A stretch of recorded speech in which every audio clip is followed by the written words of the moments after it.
नंबरची कुस्ती पुरस्कृत होते.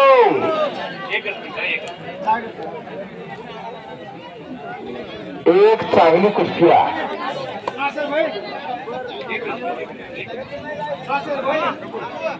आता कुस्ती म्हणजे कुस्तीचा नासरबाई.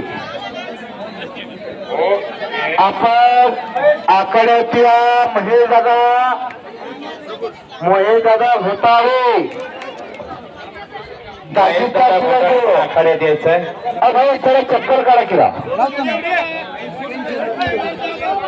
आखाड्याचं पावित्र्य राखा. पण आखाड्याला दैवत मानतात, त्याचं पावित्र्य राखायचं म्हणून चप्पल बूट काढायचं. मॅट वर बूट चालतात पण ते स्पोर्ट शूज असावे लागतात. मातीत काहीच चालत नाही. परंपरेनं चालत आलंय आणि महेशाला आम्ही सांगतोय विष्णूचा अवतार महेश.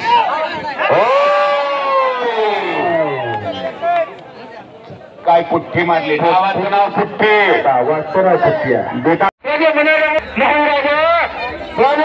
आधी लगीन कोंडाण्याचं मग माझ्या रायबाचं असं शपथ घेणारा तानाजी मारुसरे कोण होता? तानाजी मारुसरे इतक्या धनगर समाजाचा पैलवान बनला होता. ज्यांची कुस्ती राहिली त्यांनी आखाड्यात यायचं. पुन्हा बोलून दिलं जाणार आणि आखाड्यात दंड कडाळला. रावणाच्या दरबारात बजरंग बलीनं शड्डू मारला होता.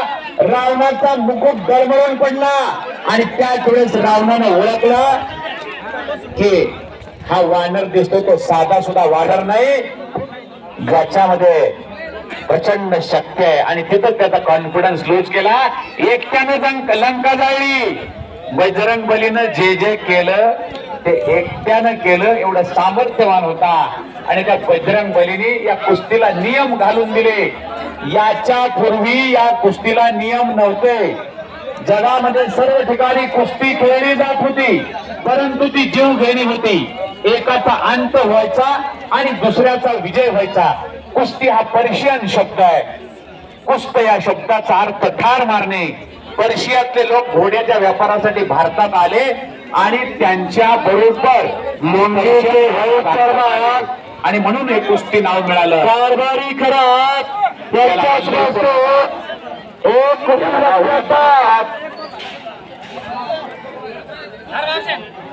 आरोग्य घोरपडे गणेशजी देशमुख सोसायटीचे सर्व संचालक मंडळ यांच्या शुभेच्छा अकोला मुलींच्या या गावातल्या कुस्ती बरोबर अनेक कबड्डीपट्टू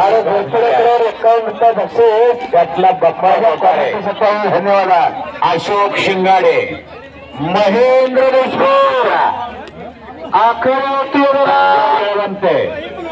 आनंद घोटाळे असे अनेक कबड्डीपट्टू आहेत. आणि सर जरा त्या महेंद्रच्या तवेजीकडे बघावं. ताराचंद गरड गोटीबंद तब्येतीचा तो महेंद्र. सोड्या बापूचा चिरंजीव महेंद्रच्या करा मांड्या बघा. मांड्या काय त्याच्या मांड्या. बाबासाहेब पानखडे आपल्या तळच्या मांड्या. गोरडे ही कबड्डीपट्टूंची नावं घेतोय मी. हे गाव कबड्डीसाठी तेवढंच दहशतीचं आहे. अरे जना येळवंते, संजय येळवंतेचा पुतण्या, गाडील लांडे गावाच्या विकासावरती असं कुस्ती आणि घोटाळा न करता घोटाळेबाजींचा विश्वास सर्व गावकऱ्यांना त्यांच्यावरती टाकून आज कुस्तीच्या आकड्यावरती सुद्धा भरभरून प्रेम केला. असं घोटाळे दाजींना इथे एटीएम घेऊन आल्यासारखा त्याचा चिरंजीव राहुल पेशवेने वाटलं. त्यांना राहुलला महेश पेशवे वाटला. घोटाळा केला म्हणून घोटाळे नाही, त्यांच्या तब्येती बघून बघणाराचा पाय घोटाळतो म्हणून घोटाळे. अगदी बरोबर आहे. मोठं खरा ना. विशाल वांगे जरा आकड्यावरती येऊन जावा. विशाल वांगे जरा आकड्यावरतीचा पैलवान. दोन कुस्त्या चालू आहे. चोडीला चोड आणि तोडीला तोड. मानवी वाघ सिंह एकमेकावर तुटून पडलेले आहेत आणि आणि इतर खेळाडूचं शरीर वेगळं असतं. त्या 6 पॅक आणि बॉडी बिल्डिंग वर जाऊ नका. ते स्टेरॉइड घेतात. त्या बॉडी बिल्डरचं जाबड बसलेलं असतं, पण पैलवानाचा चेहरा बघा, त्याची भरलेली गर्दन आणि त्याचं तेज त्याच्या नजरेवर दिसतं. महेशच्या पाठीमागे काही कामांच्यामुळे मैदानातून आता रजा घेतो. खऱ्या अर्थानं अनेक पेलावरती बक्षिसांचा वर्षाव केला. पैसे सगळ्याकडे असतात, मात्र देण्याची दातृत्वाची काही लोक वेगळी असतात.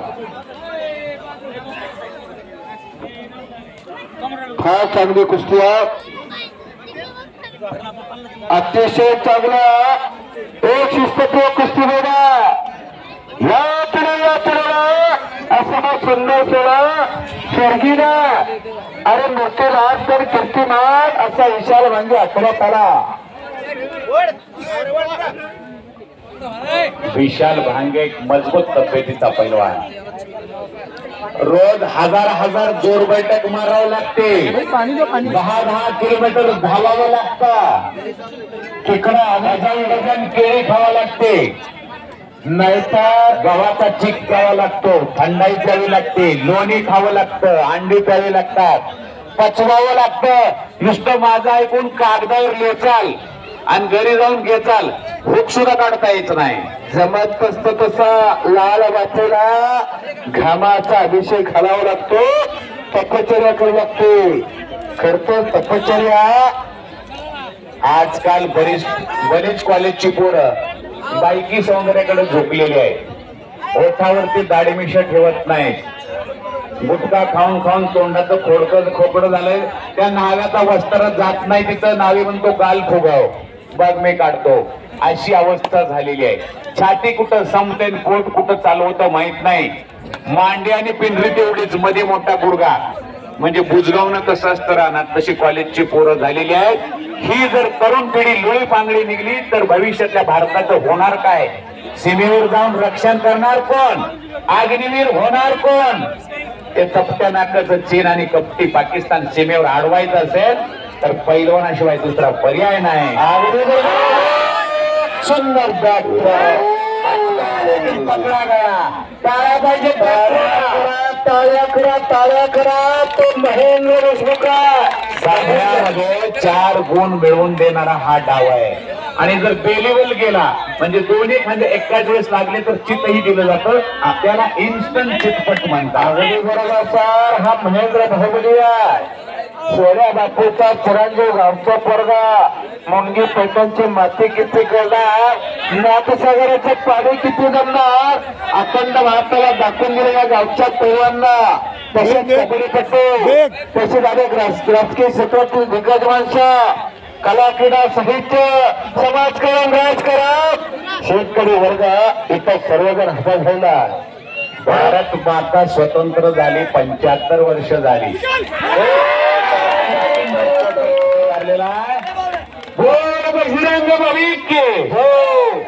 राजा रावणाची लंका त्याला 2:35 मिनिटाला जायली. तुमचं आमचं काय? देवाचं नाव घ्यायला कंजूसी करू नका.